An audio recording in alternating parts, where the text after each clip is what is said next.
So it tells you that. Does it ask you if you're okay to be recorded? I know it does on some, I don't know, not on this one. Well, that's not helpful.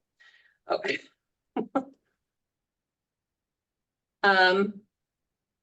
So thank you all for joining today. Our webinar topic is industry and occupation alignment for the Career Technical Education Comprehensive Local Needs Assessment.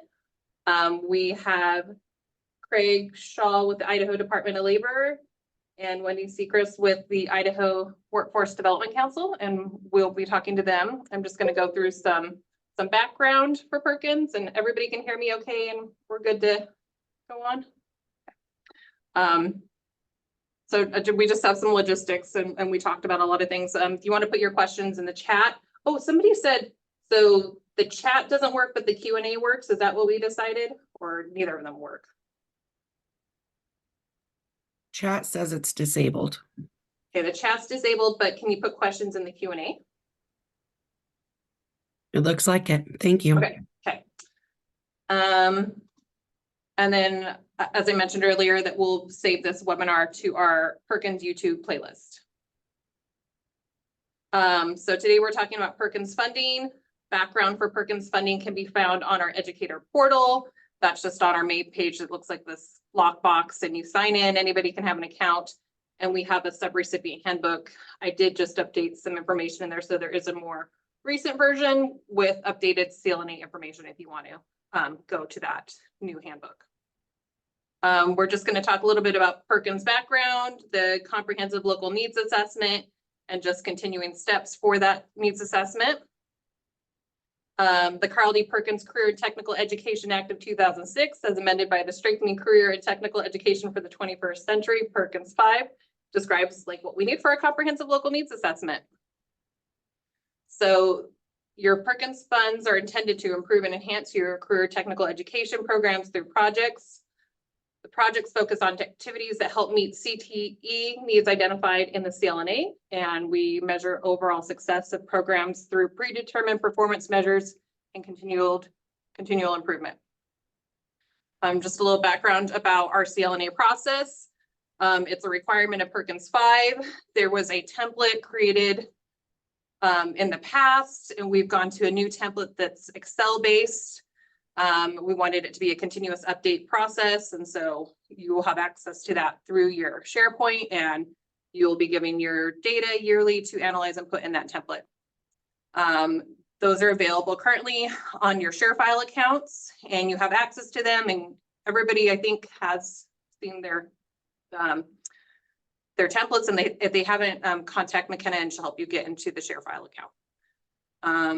So today we're talking about section B of the CLNA, which is the description of progress toward implementation of equal access to high quality career and technical education courses and programs of study for all students, including, and we're talking about two, just being aligned to state, regional, tribal, or local in-demand industry sectors, or designed to meet local education or economic needs not identified by state boards or local workforce development boards. So if you have your CLNA template, it is an Excel document, and tab B2 has some questions and some analysis that you can go through. And today we are going to have Craig talk about different tools you can use for that analysis. So I will stop sharing and let Craig take it away. Okay, can you hear me? Am I coming in clear? Great. Well, thanks for the invite to this meeting this afternoon. Happy to be here, and hello to everyone. Hope your January is ending finally and ending well. I'm going to show you basically where some resources are for labor market information.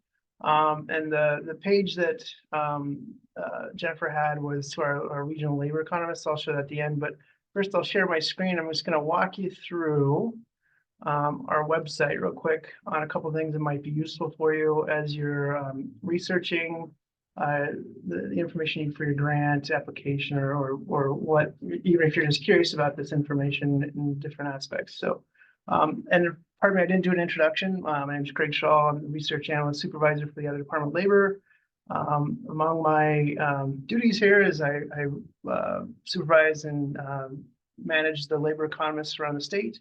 We have a labor economist in each of the 6 corners that of Idaho that the Department of Labor divides Idaho into.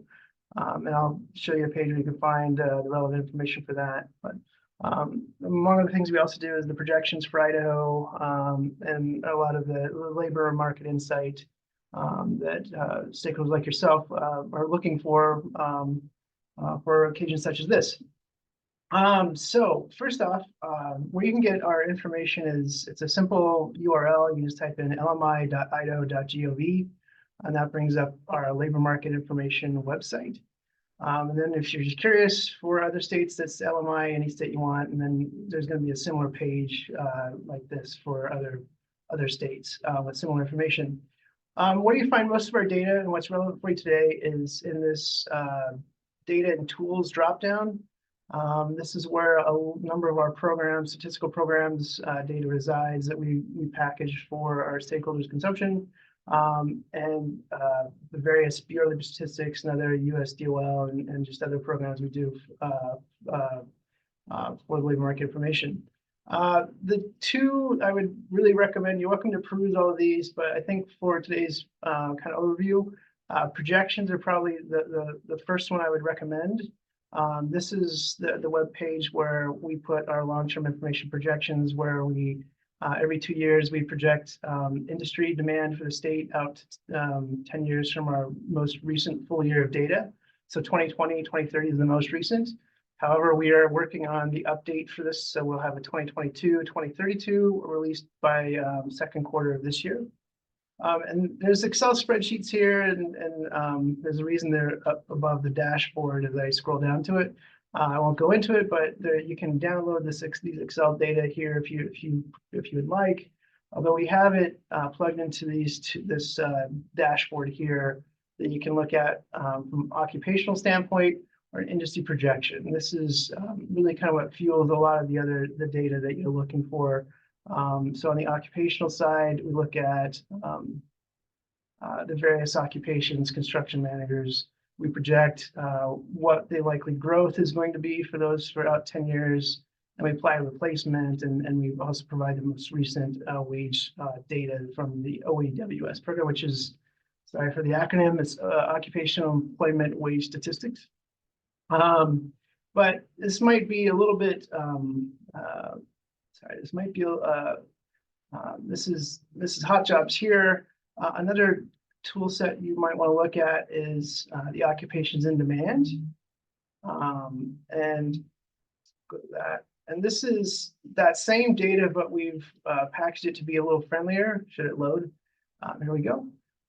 So there's this is a Tableau dashboard that has all the occupations for that projection series again. And we have a number of different ways to look at the data by title, standard occupational code, degree requirement, average wage, those types of things. And I'm sorry for it seems like, it's a little, we're looking through it through a kind of a sliver here. And we're kind of constrained by our website design here that doesn't expand it out to the full letterbox. However, if you look at Idaho launched occupations and launch programs, these are different. We've divided these occupations into the launch criteria that the Workforce Development Council has provided. And so this is kind of some information that's, again, stemming from the projection occupations that we've provided.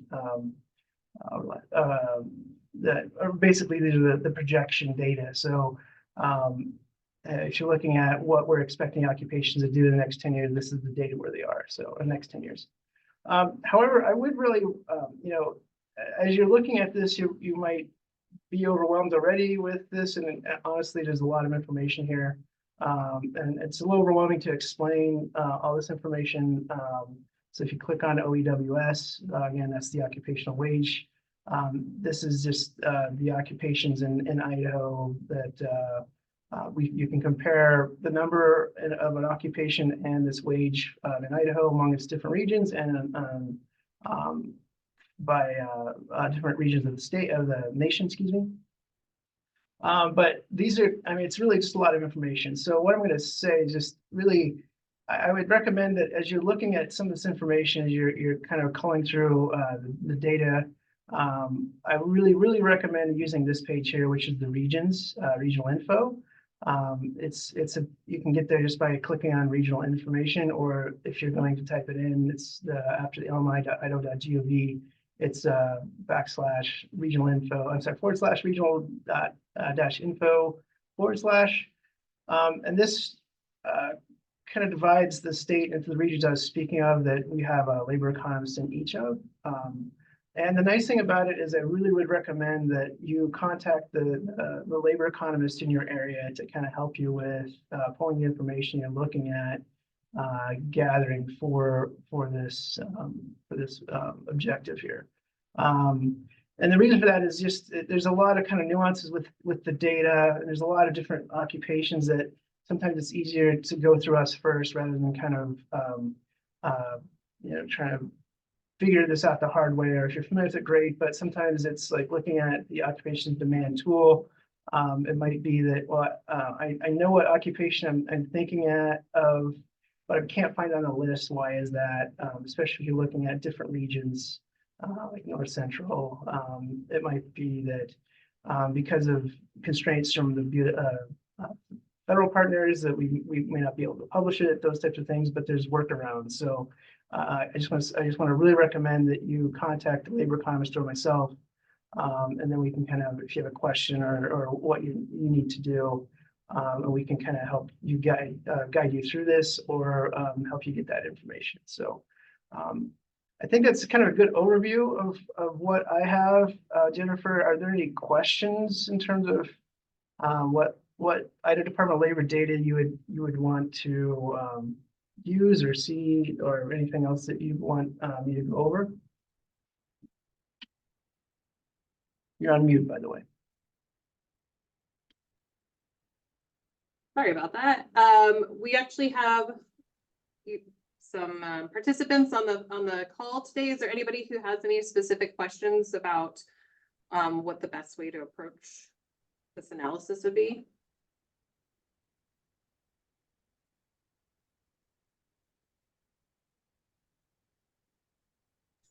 This is Corey. I don't have a question, but this is very, very valuable information, Craig.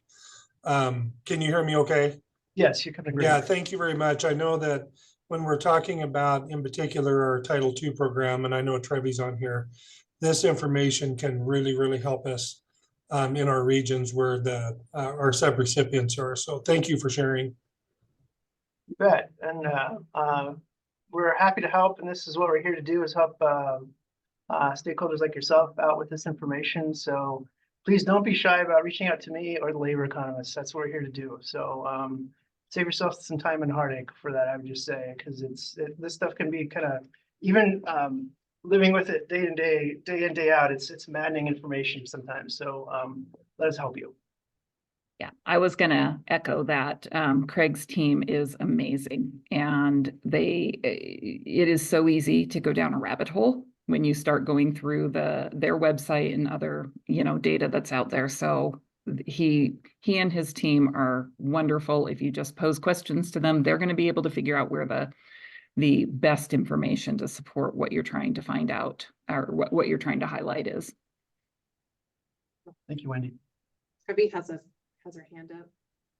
Yeah, so just from a program point of view, for people who maybe haven't used labor market data before, would you be able to explain a little bit about when you're looking at local needs or a specific career, what are the metrics you use to look at what's in demand or what the local need might be, or how do you define an in-demand career with numbers of jobs that are open or numbers of jobs projected to be open, percentages? Can you explain maybe just a little bit about the ways you measure that? Sure, happy to. It's kind of like looking for a pair of shoes in a shoe store. Really, everyone's got a different size and different style. So really, it kind of, when you're looking at the region, the broad framework to start with would be just what industries are growing, what industries are plentiful. Those are the types of things I would look at first. And then look at the occupations that are kind of associated with that. So in terms of like which would be high in demand or, you know, I guess I'm gonna use someone else's term, but future ready type of things, you know, like there's high growth, high wage, those types of things. It kind of depends. So each region is a little bit different. Everyone's got their own kind of mix of occupations and industries, and I would say, you know, it's industries are what a company is doing. That's like what their main focus is. The occupations are what the people that have jobs in the industries are doing as part of that industry. So, for instance, you know, there's industry, you know, occupations can exist in multiple industries. Accountants are you know, economy-wide, those types of things. So there's always kind of a, there's concentration in some industries, but there's always kind of a need for all of them. It's kind of, it's going to depend on if something's growing or not, and to what degree is it in relative. So to the rest of the occupation, I know that's I know that's a bit, even saying that, I know it's like, well, that doesn't tell me anything. Sorry. It really kind of depends on the state and the region, and I would say that's why I would probably ask the labor economists first in terms of what to help you out with that. And I also want to say that just because an occupation there might be a lower growth rate compared to other occupations, that doesn't mean it doesn't have, or its industry and its occupation isn't isn't going to be in demand or have a long-term future. For instance, like, I mean, it's like nurse practitioners are kind of smaller in number, but there's a higher demand for that particular occupation, and it pays well. It takes a long time to get there through education, but it's I just want to kind of, that's just an example. Nursing ends up being a good occupation to use because there's a nice ladder there. But there's other smaller occupations that might be useful to look at. But I would just use it as a comparison between like in these our dashboards, when there's a percentage growth, we have ways in that occupations demand. You can kind of slice it by the wage, average hourly wage, and projected openings. In other words, how many times is there going to be a job opening in that occupation in the next 10 years that someone might be able to count on getting a job in that occupation, and then a growth rate. So you can kind of use a comparison that way. And it's all relative in that way. But I think that's kind of a long answer. But does that help? Yeah, that's helpful. Okay. So it's not like it's not an easy kind of like ruler type of thing. There's kind of multiple ways you can kind of look at that. And I would just, again, just to beat the dead horse, just contact me or a labor economist if something doesn't make sense, you have some questions about. I've also, there's a national website.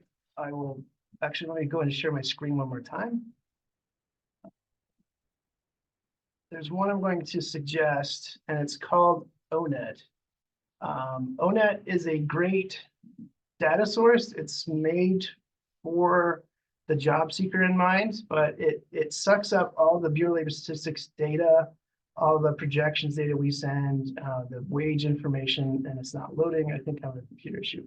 But I would look at that because you can slice through industries, occupations, and you can even, here we go.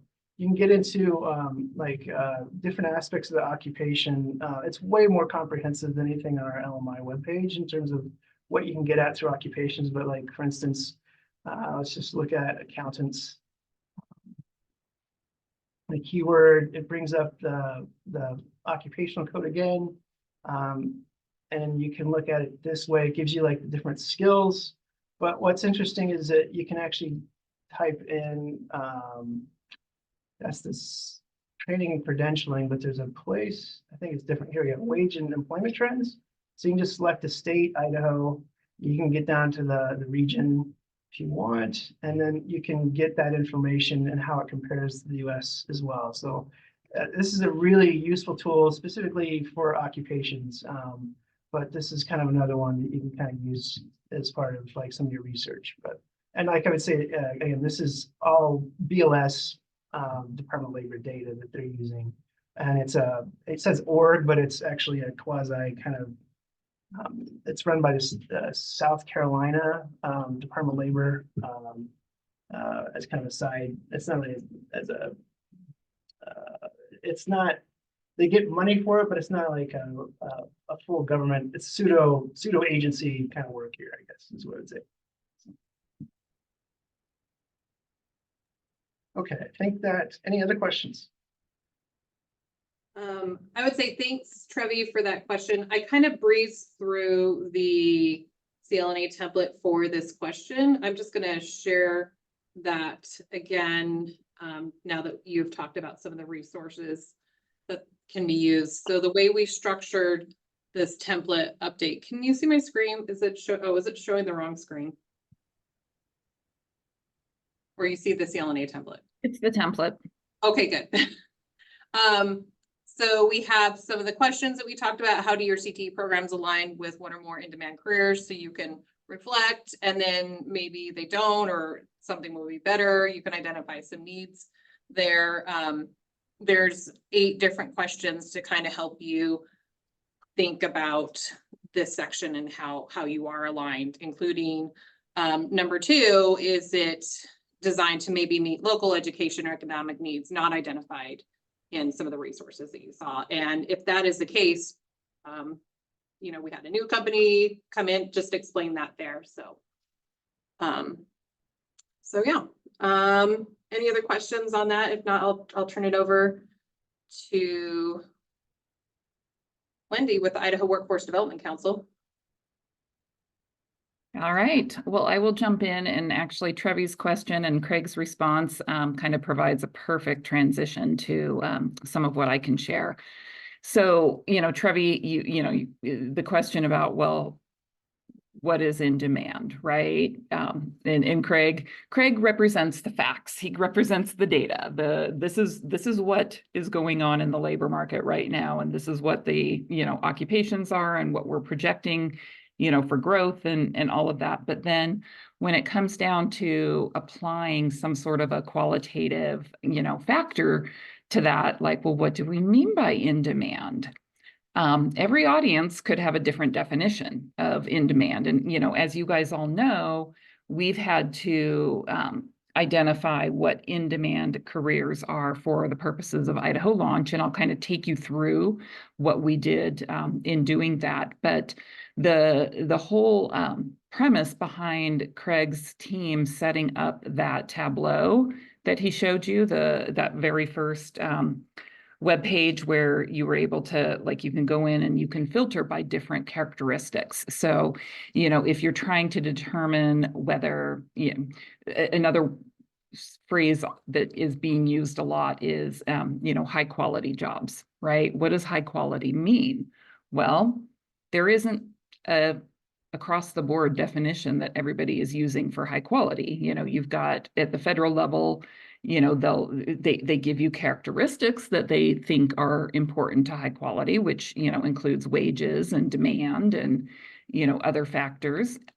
But it's really left to the states and to the local, areas, like through this type of a process, through our WIOA state planning process, to determine how we want to define those in demand or high quality types of jobs. So let me start by just kind of walking you through what we did from the Workforce Development Council's perspective in identifying in-demand careers for Idaho Launch. And then I can talk a little bit more about what we're seeing from a demand perspective with, what are students choosing, right? For the first time, we have perhaps more detail on what our high school students are thinking about doing post-secondary than we ever have before, because when they apply for Launch, they have to tell us where they're planning to go and what program they're planning to enter into. And so it gives us, maybe a little more insight into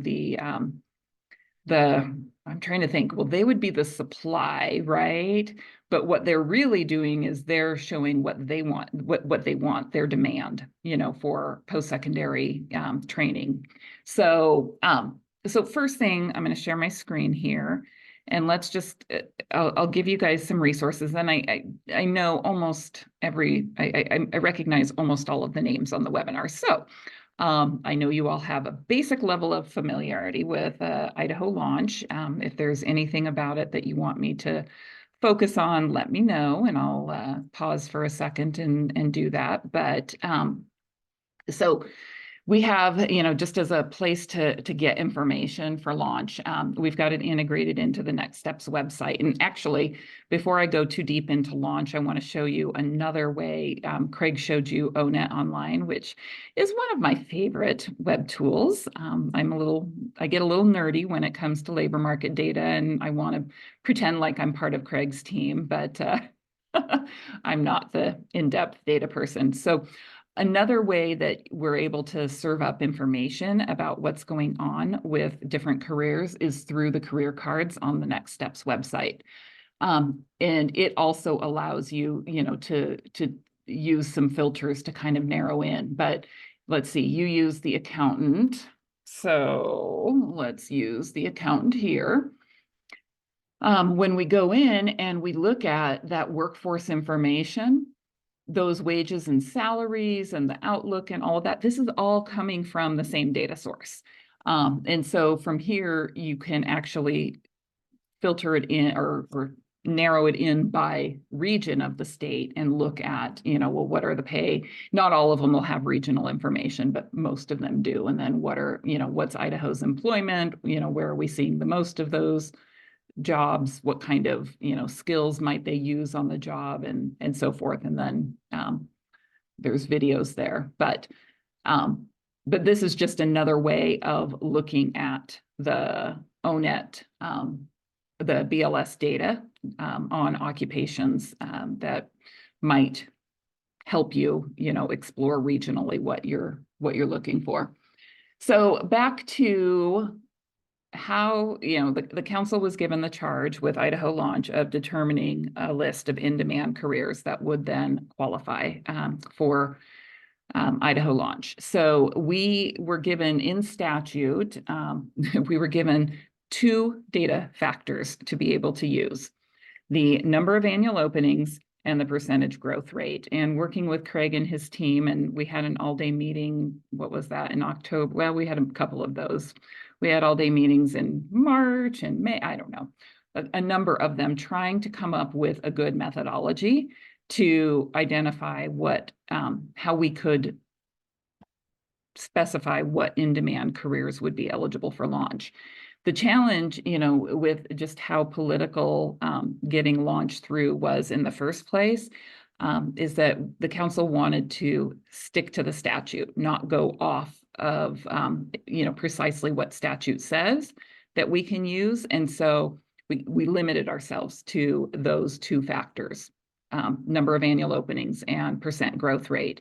We initially tried to put together not a formula, but an either or, right? That you could have either a certain number of annual openings or a certain percentage growth rate and be considered an in-demand career.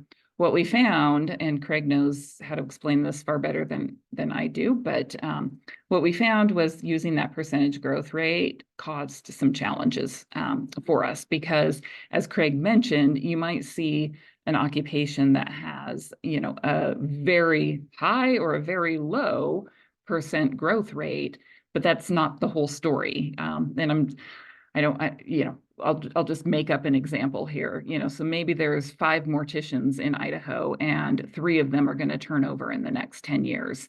It has an incredibly high growth rate, but it's not an occupation that has a high number of individuals. And so if we were just going off of the growth rate, we might be pushing people towards occupations or careers that they aren't going to find opportunities in because we were only looking at that growth rate. So, as we went through the process of really refining what those in-demand careers should be, we actually pulled it back and we said, we just got to deal with number of job openings for the time being. And so we set a threshold, again, because of the significant regional differences throughout the state, and acknowledging that, there's different things driving the economy in different parts of the state. We couldn't set a super high number. as our number of openings, because then we would be eliminating, things like the forest products industry that are important to North Idaho, but not so important to Eastern Idaho, or the nuclear industry that's important to Eastern Idaho, and so forth. So what we ended up doing was settling on a definition that an in-demand career would be a career that has 50 or more annual openings that require training. And we used two different sources to determine whether they require training. The first cut at that is that Craig's data that he showed you earlier actually says what the BLS considers to be the kind of the minimum education requirement for that occupation. So you see high school diploma, some college no degree, post-secondary credential, associate degree, bachelor degree, doctorate, so kind of those standard categories. So we went in and we filtered out everything that said it didn't require anything. We had to keep high school diploma as our base level because for whatever reason, the Bureau of Labor Statistics doesn't think that electricians need more than a high school diploma. We know that they need 4 years of a registered apprentice, or not a registered, but 4 years of an apprenticeship program in Idaho. So we kept the high school diploma as our minimum base, but anything, Craig, what's the classification or I think it just says no credential or no formal education required, I think is the category. And so we pulled all of those out. And then we went to, because there's another mechanism of how do we transcribe what occupations to what programs you guys might be offering through CTE and through the post-secondary institutions. And so that's a SIP to SOC crosswalk. So you guys know you have your SIP codes for each program. Well, there's a national crosswalk that uses SIP codes and SOC codes and matches up the SOC codes that apply to every SIP code and vice versa. So it's a many-to-many relationship. One SOC might have 5 different SIP codes. One SIP code might have 3 or 10 different occupations that it's aligned to. And so we looked at that as our secondary source to say, okay, are there additional occupations or programs that there is training for in Idaho that we do need to include, that the BLS data told us that there was no additional training required. And so it was a pretty small list, but that was how we kind of narrowed it down to be able to look at what openings require training. And so then the link here, going from our static list on the launch website on next steps. Again, I'm trying to see if the computer wants to, there we go, do this.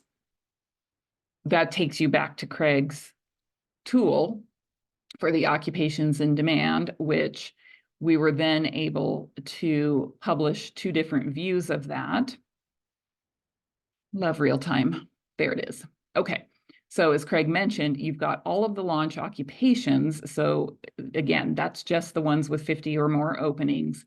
And then you have all of the programs that we aligned those occupations to. And so, if you want to spend time messing around, you can go in and see, what institutions and what occupations are aligned to them from the standpoint of, again, Idaho Launch, right? In demand doesn't mean that you have to use the exact same definition that the Workforce Development Council uses, but it's, the State Workforce Board, which is what we are. Hold on, I'm trying to get myself back to where I was. There we go. Okay, so, that's the way that we chose to define in-demand careers for the purpose of Idaho Launch. So the other tools and resources that are on this site that may or may not be of interest to you, so we've got our in-demand career list, we've got the schools and institutions offering launch courses. Down below, we've got our implementation framework, which really speaks to, you know, the methodology that we're using for different components within Idaho Launch. And, you know, what do we consider eligible institutions all the way, you know, down to the in-demand careers. And then, you know, what are we going to do for people that don't make satisfactory progress in their program and so forth. So all of that information can be found on the Next Steps launch page. Lots of resources, talks about how we went through our contingent award process for the first time and so forth. What I thought I would show you next is just a little bit of information on the demand. So we, as you know, opened the launch application, and I think, am I still sharing? Craig and Jennifer? Someone? Yes, Okay, good. So you're seeing the slide. yes. I'm just going to leave it in this view just so that I can pop around between different slides. But as of the end of December, we're just getting ready in the next day or so to pull a new file and do all of the analysis based on the end of January. But as of the end of December, we had just over 12,500 applications. And in here, you can see what that breakdown is. And that was applications that had been started and submitted. There were 11,410 applications that had been submitted by our priority deadline of November 30th. So the breakdown you see by male and female. And one of the interesting things that we're kind of watching to see is that we know that males go on to post-secondary education at a rate of about 10% lower than what females do. And so right here, if we look at what that difference is, we may be closing a little bit of that gap with launch. We're seeing more of a 5% difference between males and females. And, you know, and it may be just because of what's available through launch is more, you know, appealing to young males. But that's one of the things that we're kind of keeping an eye on to, you know, see, are we shifting, you know, some of the go on behavior with our kiddos? And, you know, looking at it by the, you know, distribution across the state, you know, we've got pretty good connections in every region. And you can see what the total number of seniors are in each region, and then how many have submitted an application and what % of those seniors are here.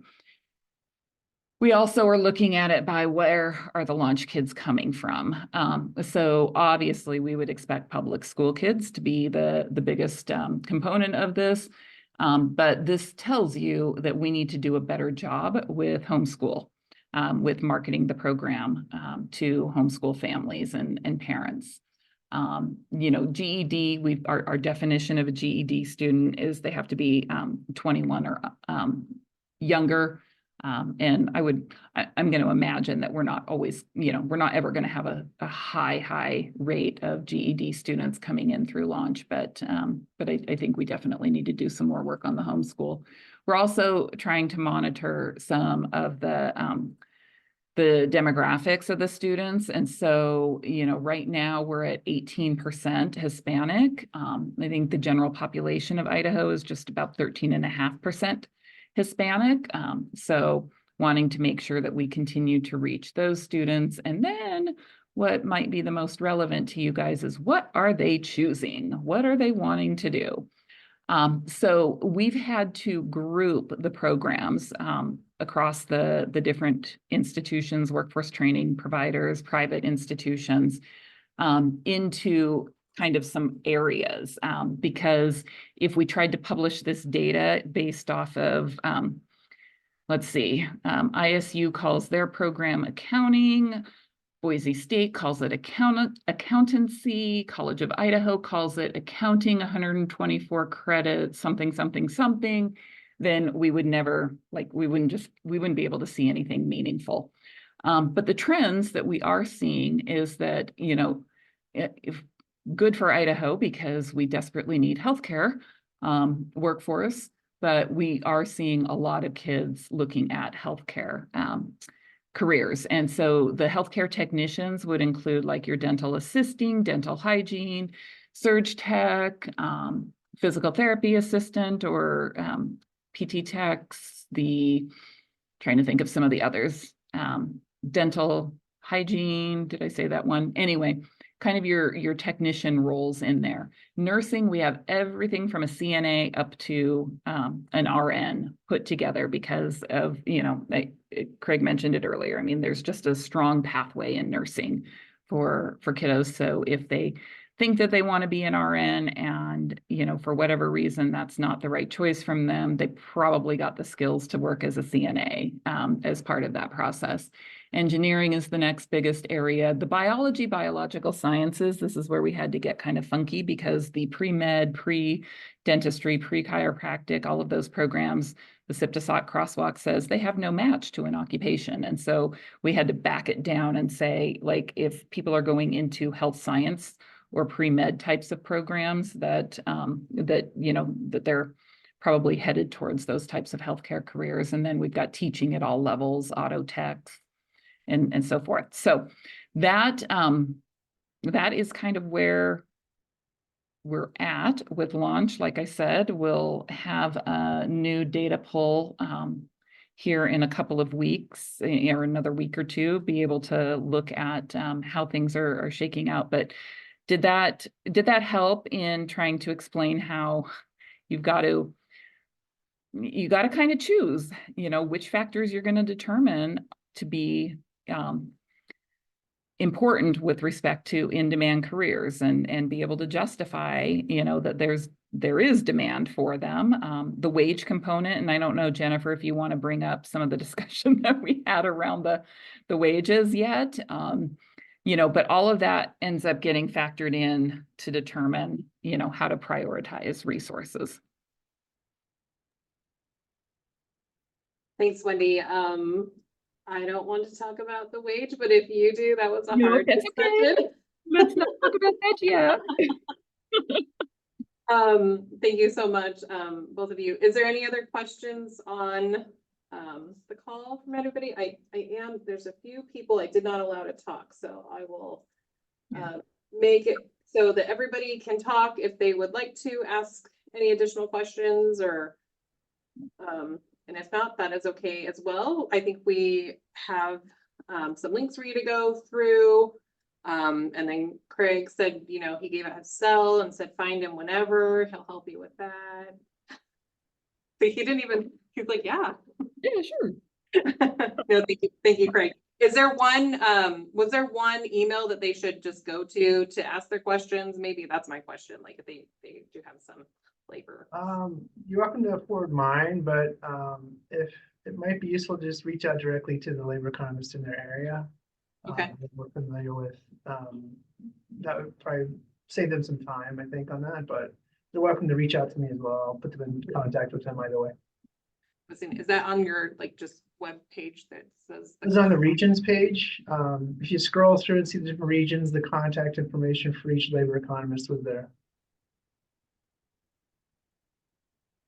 But like I said, you're welcome to forward my my email address. Mine's not on this page, but it's like They're just under each one. Oh, I see. Yeah. So let's see, any questions in the there's a question. Where the webinar will be posted. Okay, the webinar will be posted on the IDCTE YouTube channel. I can grab that. Let me stop share. And let me find that.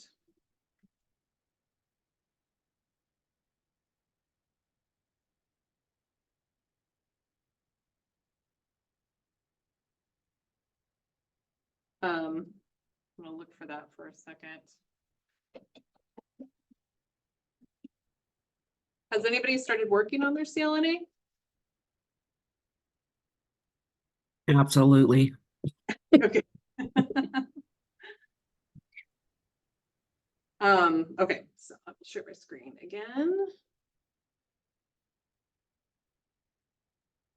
So for the division, we have, here's our YouTube page, and we have, I guess it's a playlist. So Perkins resources. I'll put some there. That's where I've included other videos. A past webinar about engaging stakeholders for the CLNA.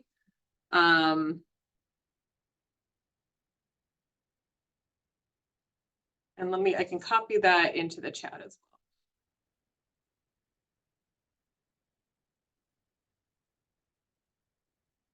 I'm going to copy into the question. Tell me if everybody can see the answer.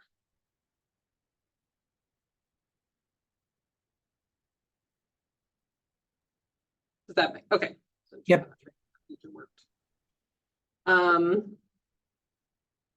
Well, okay, if that's all the questions for today, anything else? Well, if not, thank you all for your time and for joining us today. And just stay tuned for future sessions on the comprehensive local needs assessment. Thank you. Thank Bye. you.